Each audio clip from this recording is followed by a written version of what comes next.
ನಾನು ಹೇಳ್ತಾ ಇದ್ದೀನಿ, ಕಾರ್ಮಿಕ ಕ್ಷೇತ್ರದಲ್ಲಿ ಏನಾದ್ರೂ ರೆವಲ್ಯೂಷನ್ ಬಂದಿದೆ ಅಂದ್ರೆ ಅದು ಸಂತೋಷ್ ಲಾಡಣ್ಣ ಇದ್ರೆ ಮಾತ್ರ ಸಾಧ್ಯ ಅಂತ ಹೇಳಕ್ ಇಷ್ಟಪಡ್ತೀನಿ. ಅಕ್ಕ, ಇಲ್ಲಿರೋ ಕೂತಿರೋ ಬಹಳಷ್ಟು ಜನಕ್ಕೆ ನಿಮಗೆ ಗೊತ್ತಿರಲ್ಲ, ಎಲ್ಲೋ ಕೆಲಸ ಮಾಡ್ತಿರ್ತಾರೆ, ಸಡನ್ ಆಗಿ ತೀರೋಗ್ಬಿಡ್ತಾರೆ. ಸುಟ್ಟಾಲ್ ಹಚ್ಚಿ 3 ಪಾಲು ಮುಗಿಸ್ಕೊಂಡು వెళ్ళిపోతారಮ್ಮ.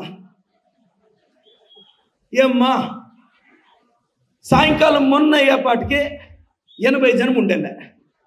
3వ దినం పాలకే రొంత బాగుంటే ఒక 50 జనం నిలుస్తారు.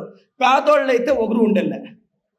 కానీ మీరు 50 రూపాయలు కట్టి ఒక రిజిస్ట్రేషన్ చేయించుకుంటే 2 నెలల మీ ఇంటికి లేబర్ డిపార్ట్మెంట్ 5 లక్షలు తెచ్చిస్తుంది. ಆದ್ರೆ ಇದ್ರ ಮಾಹಿತಿ ದಯವಿಟ್ಟು ಎಲ್ಲರೂ ತಿಳ್ಕೋಬೇಕು. ಇಲ್ಲಿರೋರು ಬಹಳಷ್ಟು ಜನ ಸ್ವಲ್ಪ ನೆಗ್ಲೆಕ್ಟ್ ಮಾಡ್ತೀರಾ. ಮಾಕೆ ಮೈತೀನಿ ಅಂತ. ಅಣ್ಣ, ನೀವು ಬದುಕಬೇಕಾಗಿರೋದು ನಿಮಗೋಸ್ಕರ ಅಲ್ಲ, ನಿಮ್ಮ ಮಕ್ಕಳಿಗೋಸ್ಕರ. ನಾಳೆ ನಿಮ್ಗೆ ಹೆಚ್ಚು ಕಡಿಮೆ ಆದ್ರೆ ನಿಮಗೆ ವಯಸ್ಸಿಗೆ ಬಂದಿರೋ ಮಗ, ವಯಸ್ಸಿಗೆ ಬಂದಿರೋ ಮಗಳು ನಾಳೆ ಬೀದಿ ಪಾಲ್ ಆಗ್ಬಾರ್ದು ಅಂದ್ರೆ ನೀವು ಸರ್ಕಾರದಿಂದ ಏನೆಲ್ಲ ಫೆಸಿಲಿಟೀಸ್ ಇದೆಯೋ ಅದನ್ನ ದಯವಿಟ್ಟು ಬಳಸ್ಕೋಬೇಕು.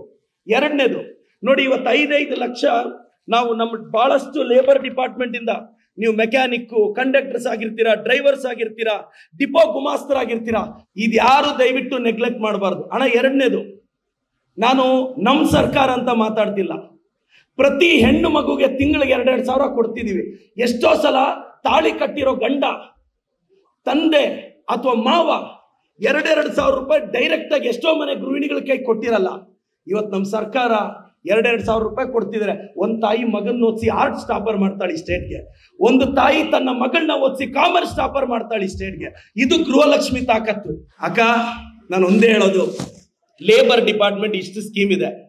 ನಮ್ಮ ಸಂತೋಷ್ ಲಾಡಣ್ಣ ಕರ್ನಾಟಕದ ಫೈರ್ ಬ್ರ್ಯಾಂಡ್ ಮಿನಿಸ್ಟರ್ ಅವರು. ಇದಕ್ಕೆ ಚಪ್ಪಾಳೆ ಬರಬೇಕು.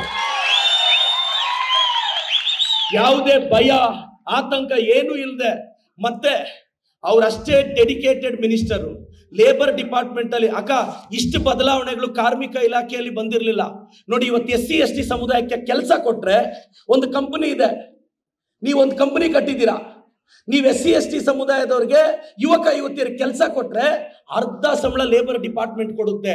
ಇದೆಲ್ಲಾದ್ರೂ ಕೇಳಿದ್ರ ಅಕ್ಕ ನೀವು? ಇವತ್ತು ನನ್ನ ಕ್ಷೇತ್ರದಲ್ಲಿ 1 ಲಕ್ಷ SC ST ಸಮುದಾಯದವರು ಇದ್ದಾರೆ. ನಾನು ಆರಾಧಿಸುವ ನನ್ನ ಆರಾಧ್ಯ ದೈವ ಬಾಬಾ ಸಾಹೇಬ್ ಅಂಬೇಡ್ಕರ್ ಅವರ ಆದರ್ಶಗಳಿಟ್ಕೊಂಡು ಮೇಲೆ ಬಂದವನು. ಇವತ್ತು ಇದೆಲ್ಲ ನಾನು ಅಣ್ಣ ಹೇಳ್ತಿದ್ರೆ, ನನಗೆ ಬ್ರೀಫ್ ಮಾಡ್ತಿದ್ರೆ ನನಗೆ ಅನ್ನಿಸ್ತು, ಇಷ್ಟೆಲ್ಲ ಸರ್ಕಾರ ಬರೆಸ್ತಿದೆ, ಒಂದೊಳ್ಳೆ ಬದಲಾವಣೆ ತರ್ತಿದ್ದಾರೆ. ಇನ್ನು ಕರ್ನಾಟಕದ ಗೌರವಾನ್ವಿತ ಮುಖ್ಯಮಂತ್ರಿಗಳು ಸಿದ್ದರಾಮಯ್ಯ ಸಾಹೇಬರು, ಉಪಮುಖ್ಯಮಂತ್ರಿಗಳಾದ DK ಶಿವಕುಮಾರ್ ಸಾಹೇಬರು, ನನ್ನ ಉಸ್ತುವಾರಿ ಸಚಿವರಾದಂಥ MC ಸಾಹೇಬರು, ನಮ್ಮ ಸಂತೋಷ್ ಲಾಡಣ್ಣ ಸರ್ಕಾರದಲ್ಲಿ ತುಂಬ ಬದಲಾವಣೆಗಳು ತರ್ತಿದ್ದಾರೆ.